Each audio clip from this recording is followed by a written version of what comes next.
오늘 하나님께서 우리에게 주시는 말씀은 마태복음 5장 4절 말씀입니다. 마태복음 5장 4절 말씀. 다 같이 한 목소리로 읽도록 하겠습니다. 시작. 애통하는 자는 복이 있나니 저희가 위로를 받을 것이미요. 아멘.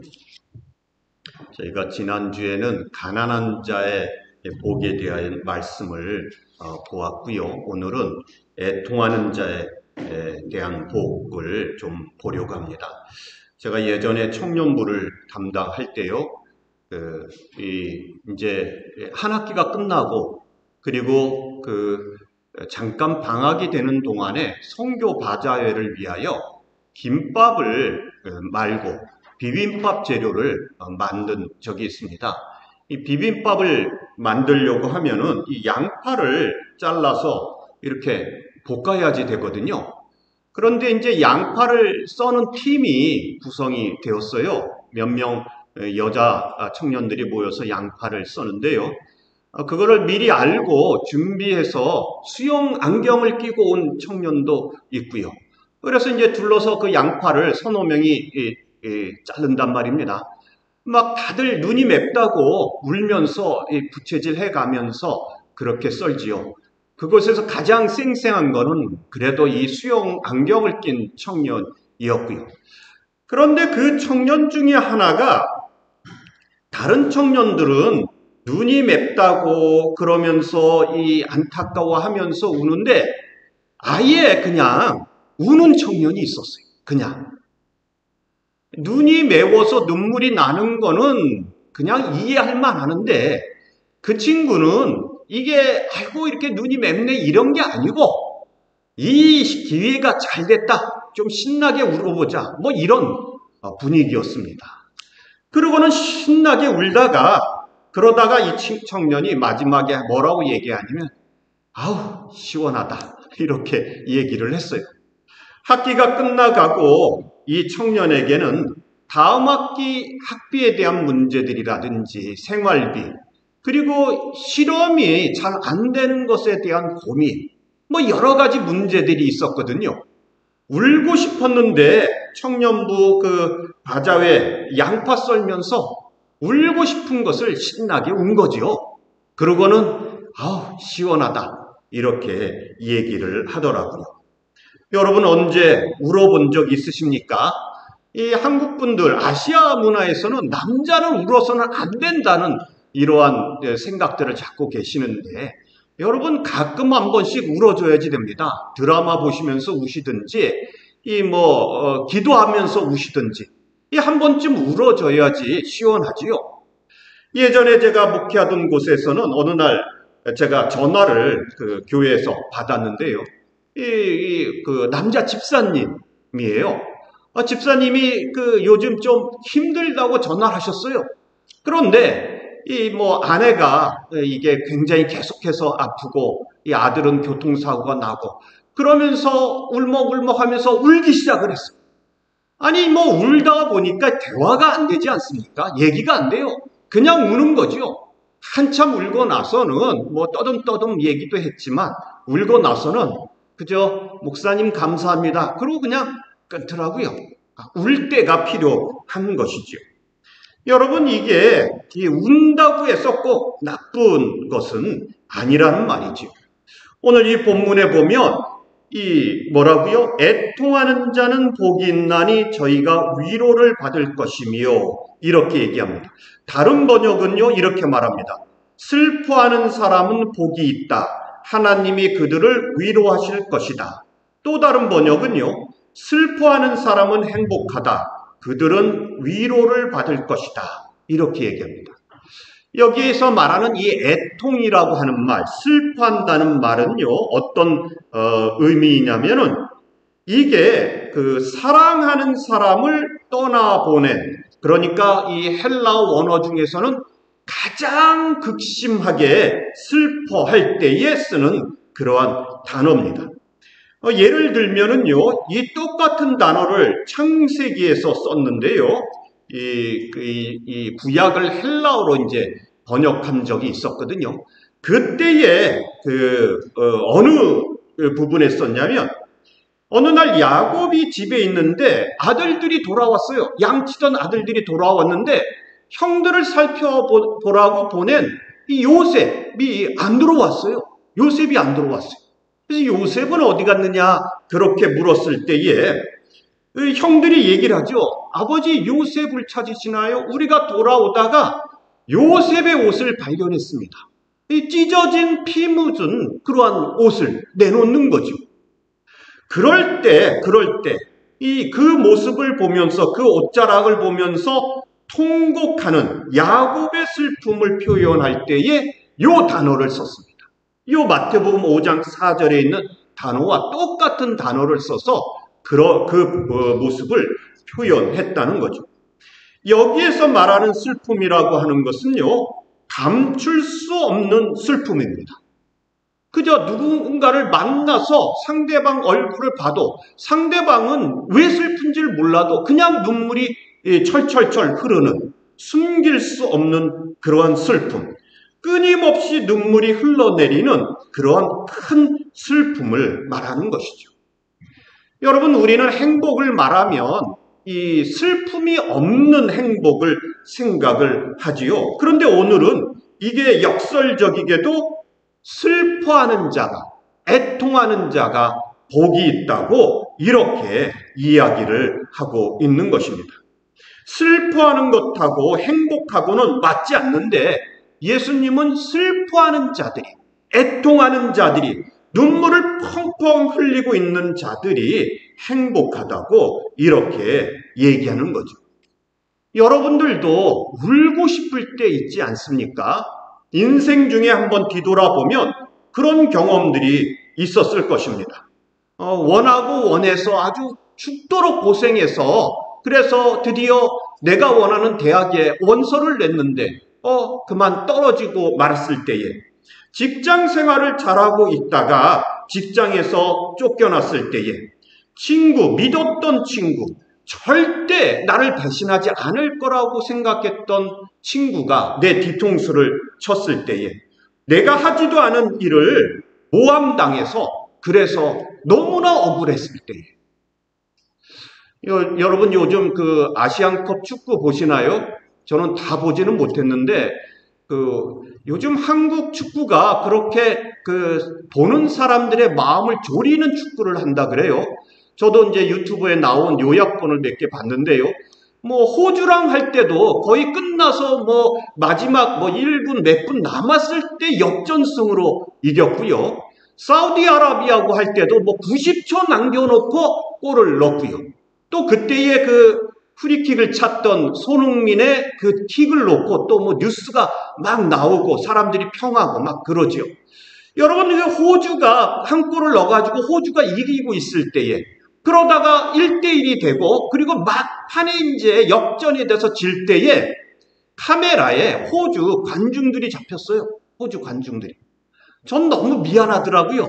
꼭 이겨도 그렇게 아슬아슬하게 이겨가지고 호주 관중들이 막 울어요. 어린아이 여자애가 막 울고 엄마인지 누군지 뒤에 있는 여자분도 울고 남자들도 울고 여러분 이렇게 막 눈물을 흘려요. 여러분 왜 눈물을 흘립니까? 왜 눈물을 흘려요? 왜 애통을 하나요? 우리가 인생을 살아가다 이렇게 눈물을 흘리는 것은 이렇게 애통하는 것은요. 내가 할 수 있는 것이 없다는 한계 상황에 도달했을 때 우는 거죠. 도달했을 때 우는 거예요. 축구가 끝나가요. 이길 줄 알았던 축구인데 그런데 역전이 돼가지고 이제 이 심판이 호루라기 부를 시간이 다 됐어요. 30초, 1분 이렇게 돼 있단 말이에요. 어떻게 안타까운 마음에 눈물을 흘리게 되어지는 거죠. 내 마음대로 할 수가 없어요. 그러면 눈물을 흘릴 수밖에 없게 되어지는 거죠. 여러분 이런 상황 속에 있을 때 마음을 애통하는 마음이다, 슬퍼하는 마음이다 이렇게 이야기합니다. 그리고 오늘 성경은 뭐라고 얘기하냐면 인생 가운데 이렇게 눈물을 흘릴 수밖에 없는 상황에 빠진 사람들에게 복이 있을 것이다. 복이 있을 것이다. 회복과 그리고 행복에 대한 말씀을 우리들에게 주고 있는 것이죠. 여러분, 인생이 매일매일 웃기만 하면서 살아갈 수 있으면 얼마나 좋겠습니까? 그러나 여러분, 웃기만 하면서 살아가는 인생은 없지요. 그래서 이런 말도 있습니다. 항상 햇빛만 비춘다면 세상은 사막이 되고 말 것이다. 이거는요, 아랍 쪽의 중동의 그 속담인데요. 이 중동 사람들이 보니까 계속 햇빛만 비치면 사막이 되더라고요. 사막이. 그걸 깨달은 거죠. 그래서 그렇게 이야기합니다. 여러분, 우리 인생도 웃으면서 살 수만은 없다는 겁니다. 그리고 애통할 때에, 슬퍼할 때에 우리가 얻을 수 있는 것들이 있다는 거죠. 내 마음대로 인생이 흘러가지 않을 때에, 내 뜻대로 되지 않을 때에 통곡하고 싶을 정도로 막다른 골목에 막혀서 거기서 벽을 두드리면서 울 때에, 그때에 우리 인생에 복이 찾아올 수도 있다는 거죠. 어떤 분이 이렇게 얘기해요. 내가 기쁨과 함께 1마일을 걸을 때 기쁨은 계속해서 나한테 떠들었다. 그러나 기쁨이 떠나고 났을 때 나에게 남겨진 것은 하나도 없었다. 내가 슬픔과 1마일을 걸을 때 슬픔은 나에게 거의 아무 말도 하지 않았다. 그러나 슬픔이 나와 함께하고 있을 때에 슬픔을 통해 나는 많은 것을 배웠다. 이렇게 얘기합니다. 여러분, 애통함이 없는, 눈물이 없는 인생은요, 살아가는 데 있어서 깊이가 없고 살아가는 데 있어서 참된 진리를 발견할 수 없게 되어지는 거죠. 애통하면서 슬퍼하면서 그 앞에서 하나님을 찾게 되어질 때에 인생의 참된 것들을 발견하게 되어지는 것입니다. 우리가 이 슬픔을 통해서 뭘 배울 수 있느냐 하면요, 첫 번째로 생각해 볼 수 있는 것은 겸손함을 배우게 되어집니다. 여러분, 살아갈 때에 기고만장하고 내 뜻대로 되는 사람들이 겸손한 거 보셨습니까? 인생에서 실패가 한 번도 없었어요. 그러면 당연하게 배우는 것이 허영하고 교만입니다. 나 같은 사람이 어디 있을까? 이게 턱이 올라가고 어깨가 올라가고 다른 사람들을 보아도 눈을 내리 깔고 쳐다보게 되어지지요. 그러나 슬픔을 만납니다. 문제를 만납니다. 내가 할 수 없는 상황에 빠집니다. 그럴 때에 사람이 자기 자신을 발견하게 되어지는 거죠. 내가 창조주 하나님 앞에서 얼마나 부족한, 보잘것없는 존재인지, 내가 영원히 살아가는 하나님 앞에서 얼마나 유한한 존재인지, 이런 것들을 깨달아 알게 되어지는 것이죠. 여러분, 이러한 것을 발견해 가는 것은 큰 보배가 아닐 수 없습니다. 겸손하게 자기 자신을 볼 수 있는 것, 나는 죄인이라고 생각하는 것. 지난주에 저희들이 봤습니다마는 여러분 보십시오. 바리새인과 세리가 하나님 앞에 나와서 기도하지요. 세리가 뭐라고 말하면서 기도합니까? 가슴을 치면서 통회하면서 애통하면서 그러면서 하나님께 기도합니다. 그럴 때 예수님께서 뭐라고 그랬어요? 이 사람이 하나님으로부터 의롭다 하심을 받았다. 위로함을 받았다. 이렇게 말씀을 하게 되어지는 거죠. 또 한 가지는요, 이런 애통하는 자들은 참된 위로를 주는 친구들을 발견하게 되어집니다. 여러분, 물론 좋을 때 어울려서 다니는 친구들이 있습니다. 그런 친구들도 필요하지요. 그런데 재밌는 것은요, 좋을 때 어울려 다닌 친구들은요, 슬플 때는 떠나는 것이 대부분이더라는 거죠. 이 친구가 이상하게 좋을 때 남아있는 친구가 있고 슬플 때 남아있는 친구가 있어요. 두 경우에 다 함께 있으면 정말 좋은 친구가 되겠지요. 우리가 슬퍼할 때 옆에 있어주고 아무 말도 하지 않아도 손잡아주는 그러한 친구들을 슬퍼할 때 발견하게 되어집니다. 여러분, 인생의 어려움에 부딪혀서 어디다 손을 내밀 수가 없어요. 누구한테 말을 할 수가 없습니다. 그런데 그러한 친구가 내 옆에, 슬퍼하는 내 옆에 있다면 그 친구를 향하여 마음을 열고, 그리고 그 친구도 나를 향하여 마음을 열고 깊은 인생의 교제를 나눌 수 있게 되어지는 거죠. 또 여러분, 이러한 슬픔을 경험하고 난 사람들은요, 다른 사람들을 위로할 수 있어요. 위로할 수 있어요. 친구가 되어집니다. 사실 이런 장례나 이런 슬픈 일을 당할 때에 목사님들이 말씀으로 위로를 하긴 합니다. 그러나 이런 목사님들이 하시는 위로의 말씀보다도 같은 경험을 했던 자녀를 일찍 떠나보내야 했던 경험을 가진 분이라든지 부모님을 잃은 경험을 했던 분이라든지 이런 분들이 옆에서 그 슬픔을 당한 분 옆에서 그저 앉아서 그저 손잡아 줄 때에 훨씬 더 큰 위로가 되는 것을 우리가 경험하는 거죠. 여러분, 인생은 슬픔 없이는 살 수 없습니다. 그러나 이 슬픔을 통하여 함께 위로를 주고받을 수 있는 친구들, 신앙의 동지들을 우리가 발견하게 되어지는 것입니다. 애통하는 순간에 같이 울어줄 수 있는 사람, 아주 소중한 인생의 친구들이 되어지는 것입니다. 또 한 가지는요, 이러한 슬픔을 통해서 우리들이 성장해 가는 것을 느낍니다.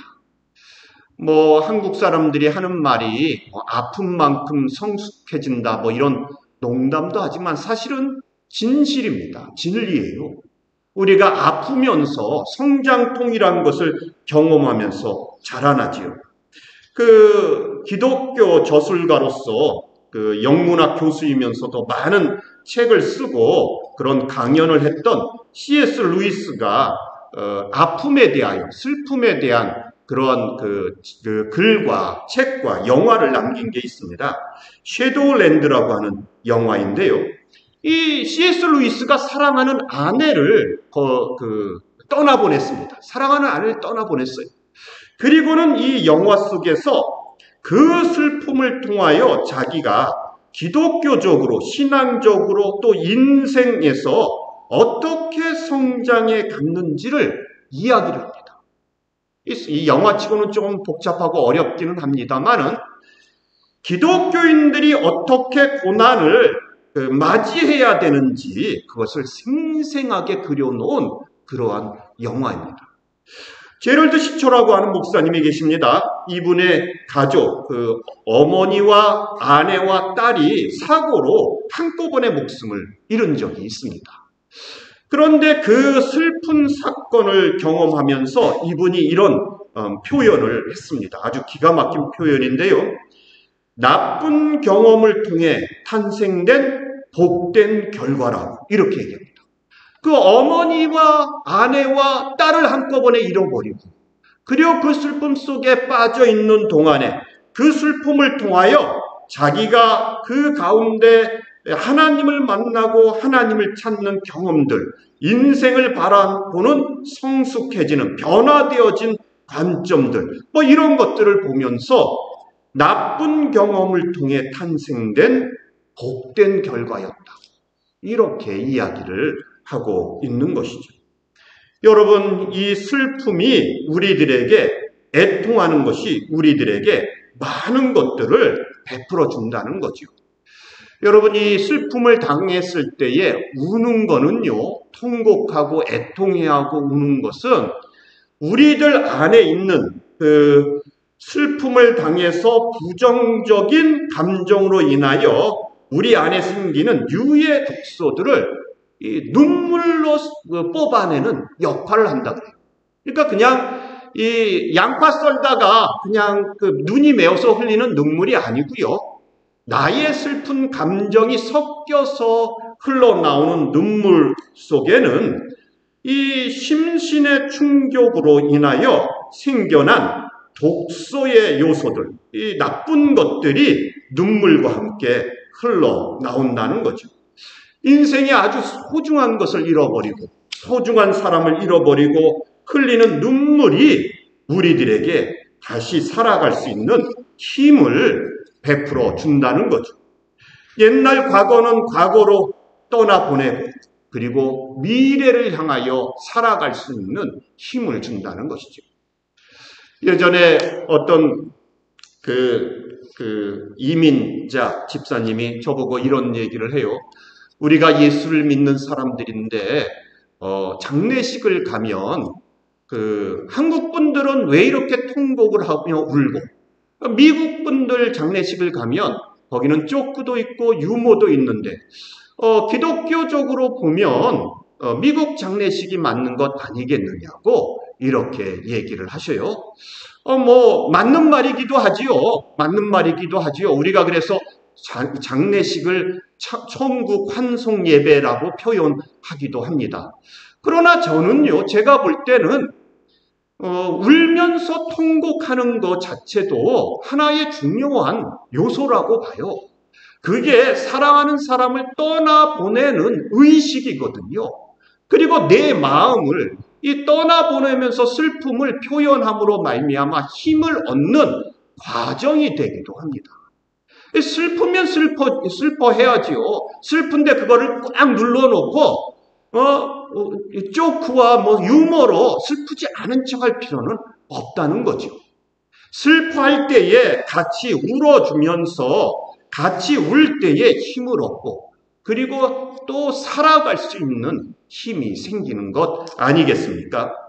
어느 교인이 그래요. 어느 권사님이신데 이분은 이 권사가 돼서 장례식 신방을 다닐 때마다 거기서 먹는 육개장이 참 껄끄럽다고 부담스럽다고 슬퍼하면서 같이 식사를 해야 되는데 그것을 어쩔 수 없이 또 같이 먹어야 되지 않겠느냐 이렇게 말씀하시면서 나만 먹는 게 아니라 유가족도 데려다 먹여야 되는 그 순간이 참 힘들다고 이렇게 얘기를 합니다. 여러분 그러나 어떡하겠습니까? 애통하는 마음이 있어도 과거는 떠나보내고 또 미래를 향하여 새롭게 출발해야 되지 않나요? 그러면 잘 먹고 또 통곡해서 울고 그 시간들을 함께 해야지 되는 것이죠. 여러분 이 애통하는 마음을 통해서 가장 큰 축복은 어떤 것이냐면요. 이 시간을 통해서 하나님을 만나게 됩니다. 하나님을 만나게 됩니다. 여러분 우리가 옛날에는 울면서 기도들을 많이 했지요. 왜 울었습니까? 하나님 앞에 나왔는데 그 나올 때까지의 상황이 편안하지가 않았어요. 집안에 문제가 있고 직장에 문제가 있고 내일 일을 예상할 수가 없어요.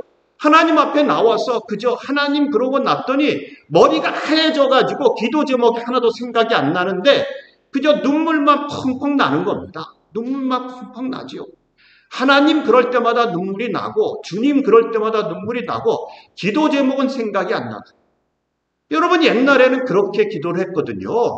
기도 소리보다 엉엉엉 그럴 때도 많이 있었거든요. 왜 그렇게 기도를 합니까? 그 문제에 부딪혔을 때에 아는 사람들한테 다 전화를 해보고 내가 갖고 있는 걸 다 긁어보고 형제 자매들에게 연락해보고 수단과 방법을 가리지 않고 이 문제를 해결해 보려고 했는데 안 되더라는 거죠. 안 되더라고. 그리고 나서 하나님 앞에 나오는 것입니다. 그럴 때에 이 하나님 앞에 앉아서 이 슬픔 속에서 눈물을 흘릴 수밖에 없게 되어진다는 것입니다. 여러분 슬픔을 통해서 인생에서 가장 중요한 것을 받는 것이 무엇이냐면요. 그것은 하나님을 만나는 것입니다. 한계 상황.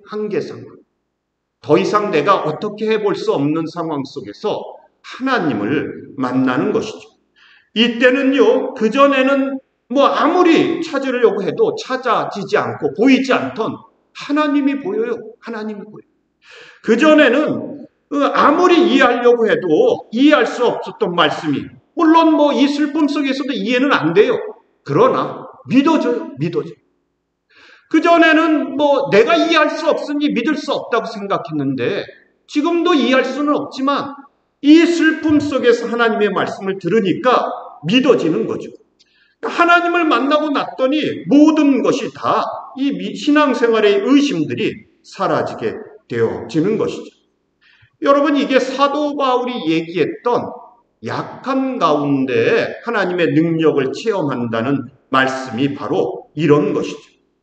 여러분, 예수님의 부활의 능력을 경험한다는 것이 바로 이런 것입니다. 한계 상황 속에서 하나님을 만나고, 그리고 하나님과 함께하게 되어지고, 그리고 하나님의 위로를 받게 되어진다는 거죠. 여기에 나오는 그 위로라고 하는 말은요, 위로라고 하는 말은 다른 뜻이 아닙니다. 옆에 있어준다. 여러분, 우리는 말을 많이 해야지만 위로가 된다고 생각을 하는데 아닙니다. 너무 말을 많이 하면 위로가 안 돼요. 짜증이 날 때도 있어요. 뭘 알지도 못하면서 자꾸 그러느냐고, 이런 생각도 들거든요. 그러나 슬퍼하는 사람 옆에 앉아서 같이 울어주면 그게 위로가 된다는 것이죠. 여기에 보면 이 위로한다는 말은요, 하나님께서 옆에 있어 주신다는 뜻입니다. 나 혼자인 줄 알고 이 막다른 골목에서 위로가 없어서 눈물밖에 흘릴 수 없는데 하나님께서 내 옆에 계셔 주신다. 내 옆에.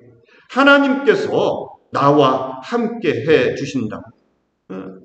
여러분, 이 성경은요, 그 고난이 왜 왔는지, 이런 어려움이 왜 왔는지는 분명하게 얘기를 하지는 않아요. 물론 사탄이 보내준 것도 있고 하나님의 영광을 위한 것일 수도 있고 여러 가지 설명이 있습니다만, 그러나 성경이 분명하게 얘기하는 것은 이러한 고난이 왔을 때에, 어려움이 왔을 때에, 문제가 왔을 때에, 마음의 상처를 받아서 애통할 때에 어떻게 해야 되는지는 나와요. 하나님께 나가라. 하나님께서 함께 하시고 하나님께서 위로하시고, 그럴 때에 우리 마음의 평강이 임하게 되어진다는 거죠. 여러분, 이렇게 상처받을 때에 하나님께서 마치 안 계시고 나를 버린 것처럼 느껴질 때가 있어요. 많은 분들이 그런 얘기를 해요. 어려움을 당하면 목사님, 제가 하나님으로부터 저주를 받은 것 같습니다. 이런 얘기를 해요. 여러분, 하나님이 두 말이 떨어져 있는 것처럼 생각되어질 때도 있다는 거죠. 다른 누구도 나한테 관심이 없어요. 그러나 이런 고통 속에서, 눈물 속에서 하나님께 나아가면 성경은 뭐라고 얘기하냐면 하나님께서 우리와 함께 하신다. 시편 34편 18절 말씀입니다. 여기 다 같이 한번 읽어볼까요? 시편 34편 18절 말씀. 시작.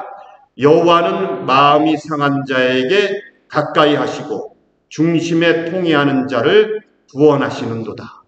여러분들이 슬퍼할 때 여러분들이 혼자 있는 것 같죠? 성경은요, 여러분 옆에 하나님이 계시다고. 그게 하나님의 위로가 되어진다는 것입니다. 예수 잘 믿으면 이런 일이 없을까요?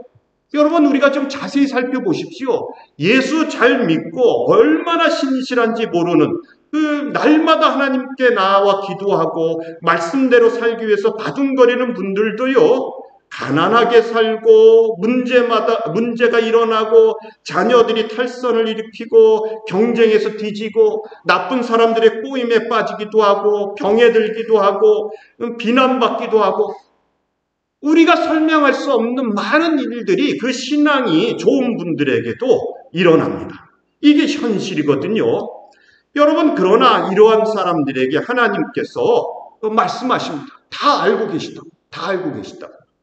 욥기 23장 10절 말씀입니다. 다 같이 읽어보겠습니다. 시작. 나의 가는 길을 오직 그가 아시나니 그가 나를 단련하신 후에는 내가 정금같이 나오리라.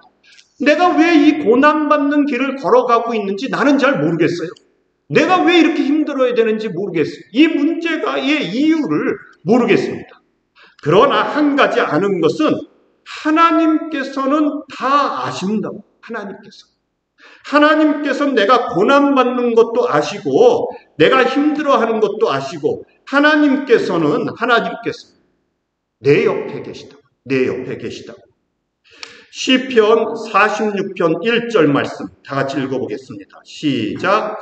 하나님은 우리의 피난처시요 힘이시니 환난 중에 만날 큰 도움이시라. 아멘. 여러분 너무 힘들어요. 이 하나님이 떠난 것 같고 나 혼자 남겨진 것 같아요. 그러나 우리가 애통할 때에 슬퍼할 때에 하나님께서 피난처 되어주시고 힘이 되어주시고 큰 도움이 되어주신다는 거죠. 그리고 요한계시록 21장 4절 말씀 다 같이 함께 읽어보겠습니다. 시작. 모든 눈물을 그 눈에서 씻기심에 다시 사망이 없고 애통하는 것이나 곡하는 것이나 아픈 것이 다시 있지 아니하리니 처음 것들이 다 지나갔음이로라. 아멘. 여러분 인생은 울면서 살 수밖에 없는지 모릅니다. 그러나 하나님께서 우리들의 눈물을 씻어 주십니다. 여러분 이 슬픔에 대한 그 성경 구절을 찾아보면 아주 기가 막히게 좋은 말씀이 하나가 있습니다. 그게 시편 30편 11절 말씀인데요. 다 같이 함께 읽어보겠습니다. 시작. 주께서 나의 슬픔을 변하여 춤이 되게 하시며 나의 베옷을 벗기고 기쁨으로 띄우셨나이다. 아멘. 이 헨리 나우엔이라고 하는 그 신학자는 요 시편을 가지고요 슬픔에 대하여 책을 썼는데 그 책 제목이 뭐냐면 Shall we dance? 이런 제목입니다. Shall we dance? 그 한국말로는 이렇게 번역을 했습니다. 춤추시는 하나님. 이 춤추시는 하나님으로만 번역하면 조금 그 맛이 없지요. 우리 같이 춤출까? 우리가 애통할 때에 슬퍼할 때에 하나님께서 우리에게 오셔서 손을 내미시고 손을 잡고 일으키시면서 뭐라고 말씀하시냐면 Shall we dance? 우리 같이 춤출까? 이렇게 말씀하신다는 거예요. 슬픔이 애통함이 우리를 초라하게 만들고 위축되게 만들고 우리를 낙담해서 주저앉게 만들 때에 그럴 때에 예수님 하나님께서 우리에게 오셔서 우리 손을 붙드시면서 Shall we dance? 같이 춤출까? 이렇게 말씀을 하신다는 거죠. 그리고 그 춤을 추면서 슬퍼서 입었던 베옷을 벗기시고 기쁨의 띠를 띠게 만드시는 분이 하나님이시라고요. 이 이야기를 써놓은 것이 헨리 나우엔의 책 Shall We Dance 이 책이라고 하는 거죠. 이런 식으로 책을 쓰고 있다는 거죠. 여러분 애통함과 슬픔이 다가와도 하나님께서 내 옆에 계십니다. 이게 우리에게 주시는 큰 위로예요. 나아가서 하나님께서 내가 슬퍼할 때에 내가 어려워할 때 내가 상처 속에 있을 때에 Shall we dance? 내 고통 속에서 하나님께서 Shall we dance? 우리 춤출까? 그러면서 스텝을 밟아 나아가시는 분이라고 하는 거죠. 여러분 애통함이 없을 수가 없어요. 살아가면 매일매일 슬픈 일들이 있지요. 그러나 그 슬픔 속에도 하나님이 계시며 그 슬픔 속에서 슬픔을 변하여 기쁨으로 만드시는 하나님을 의지하며 나아가는 여러분들이 다 되시기를 바랍니다. 다 같이 기도드리시겠습니다.